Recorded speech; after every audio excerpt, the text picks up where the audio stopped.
బీఆర్ఎస్లో 2 graduate MLC స్థానాల టికెట్లపై ఇప్పటి నుంచే పొలిటికల్ హీట్ పెంచుతోంది. Mahabubnagar, Rangareddy, Hyderabad, Warangal, Nalgonda, Khammam graduate MLC స్థానాల కోసం ఆశావహులు తీవ్ర ప్రయత్నాలు చేస్తున్నారు.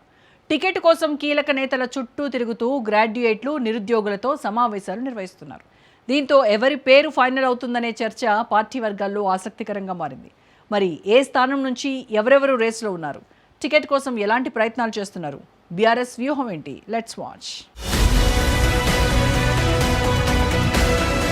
గ్రాడ్యుయేట్ ఎమ్మెల్సీ ఎన్నికలకు ఇంకా సమయం ఉంది. కానీ బీఆర్ఎస్లో మాత్రం టికెట్ కోసం అప్పుడే రేసు మొదలైంది. 2 గ్రాడ్యుయేట్ ఎమ్మెల్సీ స్థానాలను ఈసారి ఎట్టి పరిస్థితులను వదులుకోకూడదన్న పట్టుదలతో గులాబీ పార్టీ ముందుకు వెడుతున్నట్టు కనిపిస్తోంది. ఒకవైపు సిట్టింగ్ ఎమ్మెల్సీకి మరోసారి అవకాశం దక్కుతుందా, మరోవైపు పార్టీ కోసం పనిచేసిన పాత నేతలకు ఛాన్స్ వస్తుందా అనే చర్చ జోరందుకుంది. ఈ 2 స్థానాల్లో గెలుపును ప్రతిష్టాత్మకంగా తీసుకోవడంతో పాటు అభ్యర్థుల ఎంపిక విషయంలోనూ ఆచితూచి అడుగులు వేయాలని పార్టీ నాయకత్వం భావిస్తున్నట్టు సమాచారం. ఎన్నికల షెడ్యూల్ ఇంకా రాలేదు, అభ్యర్థుల పేర్లు ఖరారు కాలేదు. అయినా గ్రాడ్యుయేట్ ఎమ్మెల్సీ టికెట్ కోసం బీఆర్ఎస్లో అప్పుడే హీట్ పెరిగింది. మార్చిలో జరిగే మహబూబ్నగర్, రంగారెడ్డి, హైదరాబాద్, వరంగల్, నల్గొండ, ఖమ్మం గ్రాడ్యుయేట్ ఎమ్మెల్సీ టికెట్ల కోసం బీఆర్ఎస్లో పోటీ రోజురోజుకు పెరుగుతోంది.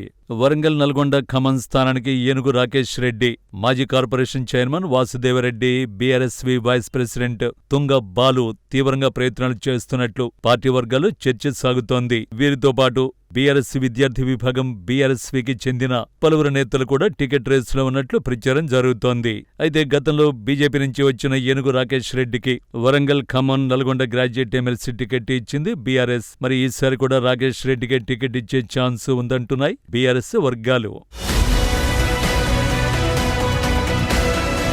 మహబూబ్నగర్, రంగారెడ్డి, హైదరాబాద్ గ్రాడ్యుయేట్ ఎమ్మెల్సీ స్థానానికి పోటీ ఆసక్తికరంగా మారింది. ప్రచారంలో పలువురు పేర్లు తెరపైకొస్తున్నాయి. అయితే సిట్టింగ్ ఎమ్మెల్సీ వాణిదేవి కేసీఆర్ అవకాశం ఇస్తే పోటీ చేసేందుకు సుముఖంగా ఉన్నారని స్వయంగా ఆమె వెల్లడించారు.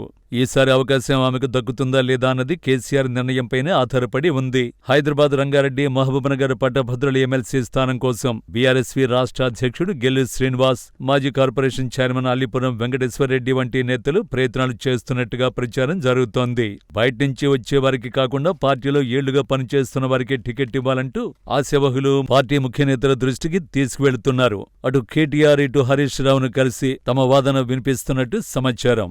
ఇదే సమయంలో స్థానికంగా గ్రాడ్యుయేట్లు, యువత, నిరుద్యోగులతో సెల నిర్వహిస్తూ బలాన్ని చాటుకునే ప్రయత్నం చేస్తున్నారు.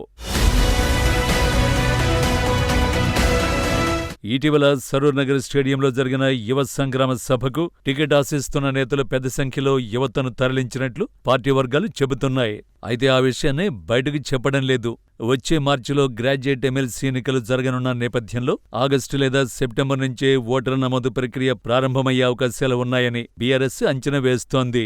2 లక్షల ప్రభుత్వ ఉద్యోగాలు ఇస్తామన్న కాంగ్రెస్ హామీ అమలు కాలేదని, యూత్ డిక్లరేషన్ కూడా అమలు చేయలేదని బీఆర్ఎస్ నేతలు ఆరోపిస్తున్నారు. ఈ అంశాలపై గ్రాడ్యుయేట్లు, నిరుద్యోగుల్లో ప్రభుత్వంపై అసంతృప్తి ఉందని, అదే తమకు ఎన్నికల్లో కలిసి వస్తుందని పార్టీ నాయకత్వం భావిస్తోంది. 2 గ్రాడ్యుయేట్ ఎమ్మెల్సీ స్థానాల్లోనూ గెలుపు తమదేనని బీఆర్ఎస్ నేతలు ధీమా వ్యక్తం చేస్తున్నారు. గత ఏడాది మెదక్, నిజామాబాద్, కరీంనగర్, ఆదిలాబాద్ గ్రాడ్యుయేట్ ఉపాధ్యాయుల ఎమ్మెల్సీ ఎన్నికలకు బీఆర్ఎస్ దూరంగా ఉంది. దీనిపై పార్టీలోనే విమర్శలు, అసంతృప్తి వ్యక్తమయ్యాయి. అయితే ఈసారి మాత్రం మహబూబ్నగర్, రంగారెడ్డి, హైదరాబాద్, వరంగల్, నల్గొండ, ఖమ్మం గ్రాడ్యుయేట్ ఎమ్మెల్సీ ఎన్నికలను ప్రతిష్టాత్మకంగా తీసుకుని ఇప్పటి నుంచే కసరత్తు ప్రారంభించింది. మొత్తానికి గ్రాడ్యుయేట్ ఎమ్మెల్సీ ఎన్నికలకు ఇంకా సమయం ఉన్నప్పటికీ బీఆర్ఎస్ లో మాత్రం టికెట్ అంశంపై ఇప్పటి నుంచే చర్చ స్టార్ట్ అయింది. ఆశావహుల లాబియింగ్, ముఖ్య నేతలతో వరుస భేటీలు, గ్రాడ్యుయేట్స్ ను ఆకర్షించే ప్రయత్నాలు. రానున్న రోజుల్లో ఈ టికెట్ రేసు మరింత ఆసక్తికరంగా మారే అవకాశం కనిపిస్తోంది. ఈ 2 స్థానాల్లో బీఆర్ఎస్ ఎవరిని బరిలోకి దింపుతుందన్నది ఇప్పుడు రాజకీయ వర్గాల్లో హాట్ టాపిక్ గా మారింది.